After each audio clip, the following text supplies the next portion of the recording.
नमस्कार विद्यार्थी मित्रांनो, एज्युकेशनल स्टडी या यूट्यूब चॅनेलवर आपले स्वागत.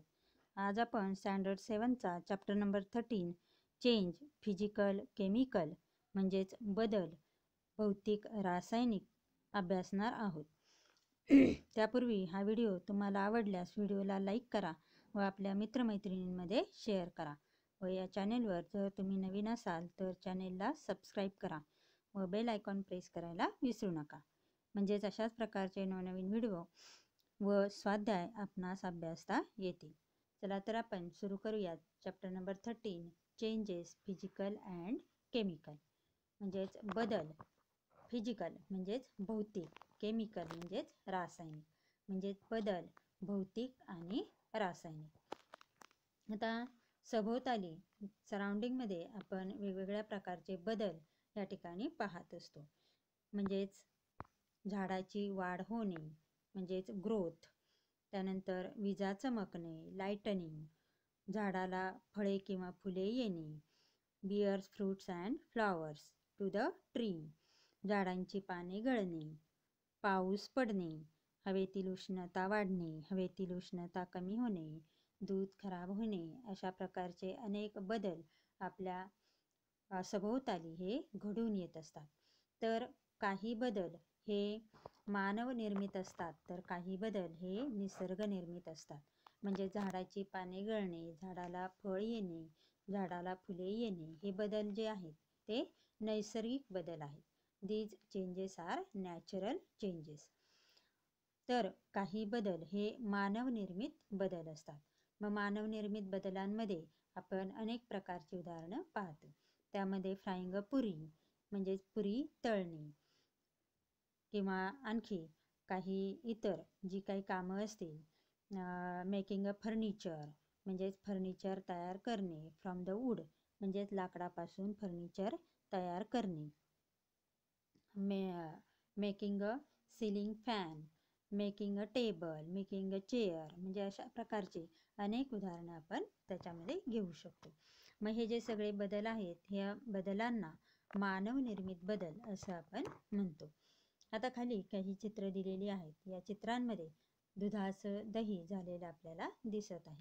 म्हणजेच या ठिकाणी हा सुद्धा एक महत्त्वाचा बदल या ठिकाणी घडून आलेला आहे आणि हा बदल या ठिकाणी मानव निर्मित बदल म्हणून या ठिकाणी आपल्याला सांगता येईल. त्यानंतर मेल्टिंग ऑफ आईस म्हणजेच बर्फ वितळणे, ही क्रिया या ठिकाणी होताना दिसत आहे. मग या क्रियेमध्ये आपल्याला या ठिकाणी मेल्टिंग ही जी क्रिया आहे ही क्रिया होताना दिसते. It is a physical change, म्हणजे हा जो बदल आहे हा बदल हा भौतिक बदल आहे. त्यानंतर स्प्राउटेड पल्सेस या ठिकाणी दिसत आहे. मग हा जो आहे हा जो बदल आहे हा बदल नॅचरल चेंज म्हणून आपल्याला सांगता येईल. म्हणजेच निसर्गामध्ये जे बदल घडून येतात त्यांना नैसर्गिक बदल असं म्हणतात. त्यानंतरच्या चित्रामध्ये आपल्याला बॉइलिंग ऑफ मिल्क म्हणजेच दूध उकळणे ही क्रिया होताना दिसत आहे. म्हणजेच या ठिकाणी वॉटर व्हेपर्स या ठिकाणी तयार झालेले आपल्याला दिसत आहेत. मग हा जो बदल आहे हा बदल मॅनमेड चेंज म्हणून ओळखता येईल. मग आणखी अशाच प्रकारचे हे जे चेंजेस आहेत हे शेजारील चित्रांमध्ये आपल्याला दिसत आहे. इथं क्रॅकर्स म्हणजेच फटाके आपल्याला या ठिकाणी दिसत आहेत. हे जे फटाके आहेत हे फटाके फुटताना आपल्याला दिसत आहे. मग हा जो चेंज आहे याला केमिकल चेंज म्हणजेच रासायनिक बदल असं आपल्याला म्हणता येईल.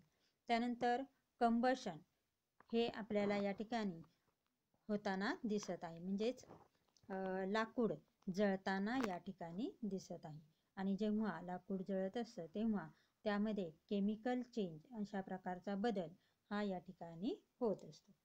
Which points will you consider while classifying the following changes into two groups. आता दोन भागांमध्ये किंवा दोन गटांमध्ये जेव्हा बदलांचं वर्गीकरण करायचं आहे तेव्हा आपल्याला कोणते मुद्दे या ठिकाणी विचारात घेता येते.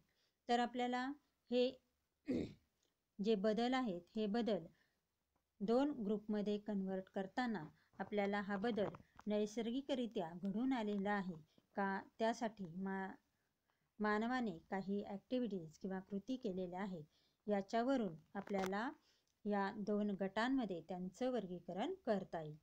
आता एक्झाम्पल आपल्याला दिलेले आहेत पुढं. A fruit falling from a tree, म्हणजेच झाडावरून फळ खाली पडणे. आता ही जी क्रिया आहे ही क्रिया नैसर्गिक क्रिया आहे. आता या ठिकाणी एखाद्या व्यक्तीने जर झाडाला दगड मारला आणि फळ खाली पडले तर त्या कृतीला मानव निर्मित कृती किंवा मानव निर्मित बदल असं आपल्याला या ठिकाणी म्हणता येईल. पण जेव्हा फळ आपोआप खाली पडतं तेव्हा मात्र या ठिकाणी हा जो बदल आहे हा नैसर्गिक बदल म्हणून आपल्याला सांगता येईल. त्यानंतर रस्टिंग ऑफ आयर्न म्हणजेच लोखंड गंजणे. मग जेव्हा लोखंड गंजतं तेव्हा या ठिकाणी हे नैसर्गिकरित्या घडून येतं, म्हणून it is a natural change. Raining, natural change. Lightning an electric bulb, म्हणजेच जो इलेक्ट्रिकचा बल्ब आहे तो प्रकाशमान होणे. म्हणजेच या ठिकाणी जेव्हा स्विच ऑन केला जाईल तेव्हा इलेक्ट्रिकचा बल्ब त्या ठिकाणी ऑन होईल किंवा बल्ब प्रकाशित होईल. म्हणजे हा जो बदल आहे हा बदल मानव निर्मित आहे. It is a man-made change. Cutting vegetable, म्हणजेच भाज्या चिरणे. हा जो बदल आहे हा बदल नैसर्गिक बदल म्हणून आपल्याला याला म्हणता येणार नाही. तर हा बदल नैसर्गिक बदलांमध्ये न घेता आपण याचं वर्गीकरण मॅनमेड चेंजेस यामध्ये करता येईल. Which of the above changes have occurred of their own accord or naturally? मग कोणते बदल हे स्वतःच्या मनाने किंवा त्यांच्या नैसर्गिकरित्या हे घडून आलेले असतात. मग अशा प्रकारचे अनेक बदल हे या ठिकाणी नॅचरली घडून आलेले असतात. A fruit falling from a tree, rusting of iron, raining, हे जे बदल आहेत हे बदल नॅचरली या ठिकाणी घडून येतात आणि म्हणून त्यांना नॅचरल चेंजेस असं आपल्याला म्हणता येईल. We have previously studied some examples of changes. Changes like the ripening of a fruit, म्हणजेच फळ पिकणे, spoiling of a milk, दूध खराब होणे, occur naturally. मग ह्या ज्या क्रिया आहेत या नैसर्गिकरित्या घडून येतात. These are called natural changes आणि यांनाच नैसर्गिक बदल असं म्हणतात. Can you think of other examples of such a natural changes? मग आपल्याला आणखी काही नैसर्गिक बदलांची उदाहरणं सांगता येतील का? तर अशी अनेक उदाहरणं आपल्याला या ठिकाणी सांगता येतील. एक्झाम्पल घ्यायचं झालं तर ग्रोथ म्हणजेच वाढ, म्हणजे झाडाची वाढ होणे. Bears fruits and flowers to the tree, झाडाला फळे किंवा फुले येणे. हे सगळे बदल जे आहेत ते बदल नैसर्गिक बदल म्हणून आपल्याला सांगता येतील. What changes have you seen taking place in the materials in your surrounding? मग आता आपल्या सभोवताली जे अनेक प्रकारचे बदल घडतात तर त्याच्यामध्ये त्या पदार्थांमध्ये कोणते बदल घडून येतात? Let us learn about changes in greater detail in this lesson. या प्रकरणामध्ये आपण या बदलांविषयी आणखी अभ्यासणार आहोत. We see many man-made materials in our day-to-day life. दैनंदिन जीवनामध्ये अनेक प्रकारच्या वस्तू की ज्या मानवनिर्मित आहेत त्या आपण पाहत असतो. For what purposes are they produced? कोणत्या हेतूंसाठी या ज्या वस्तू आहेत त्या बनवलेल्या असतात. जसं की टेबल हा या ठिकाणी लिहिण्यासाठी त्याचा उपयोग होतो किंवा काही अनेक कारणांसाठी त्याचा उपयोग केला जातो. खुर्ची बसण्यासाठी तिचा उपयोग होतो. म्हणजे अशा अनेक वस्तू आहेत की ज्यांचा उपयोग काही ना काही होत असतो किंवा काही ना काही हेतूने त्याचं प्रोडक्शन हे केलं जात असतं. Many changes such as sharpening a pencil, baking bread, cooking food are useful to us. म्हणजेच बरेचसे बदल आहेत की जे नैसर्गिकरित्या घडून आलेले असतात किंवा मानवनिर्मित असतात. हे बदल आपल्याला युजफुल असतात किंवा उपयुक्त असतात. युजफुल म्हणजेच उपयुक्त. मग या उपयुक्त बदलांमध्ये आपल्याला काय काय बदल सांगता येतील? शार्पनिंग अ पेन्सिल, पेन्सिलला टोक तयार करणे. म्हणजेच ही जी पेन्सिल आहे ही पेन्सिल लिहिण्यासाठी आपण वापरणार आहोत, म्हणजे तिचा आपण यूज करणार आहोत, म्हणजे this is a useful change. Baking bread म्हणजेच पाव भाजणे. कुकिंग फूड अन्न शिजवणे. आर यूजफुल टू अस, हे सगळे आपल्यासाठी उपयुक्त आहेत. And there are therefore called useful changes, आणि म्हणूनच त्यांना उपयुक्त बदल असं म्हटलं जातं. The changes that are not useful or changes that do us harm are called harmful changes. आता या ठिकाणी आपण हार्मफुल चेंजची व्याख्या अभ्यासणार आहोत. The changes that are not useful म्हणजे असा बदल की जो आपल्याला उपयुक्त नाही. Or changes that do us harm किंवा असा बदल की जो आपल्याला हानी पोहोचवतो are called harmful changes. त्यांना हार्मफुल चेंज किंवा हानिकारक बदल असं आपण म्हणतो.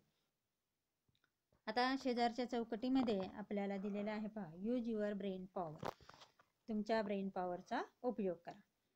What kind of change is the falling of a tree in a storm, म्हणजे वादळामध्ये वृक्ष उन्मळून पडणे हा कोणत्या प्रकारचा बदल आहे? तर हा कोणत्या प्रकारचा बदल आहे? It is a natural change. What kind of change in the conversion of milk into yogurt, म्हणजेच या ठिकाणी दुधाचं रूपांतर दह्यामध्ये होणे हा बदल कोणत्या प्रकारचा आहे? तर it is a man-made change, म्हणजे हा जो बदल आहे हा मानवनिर्मित बदल आहे.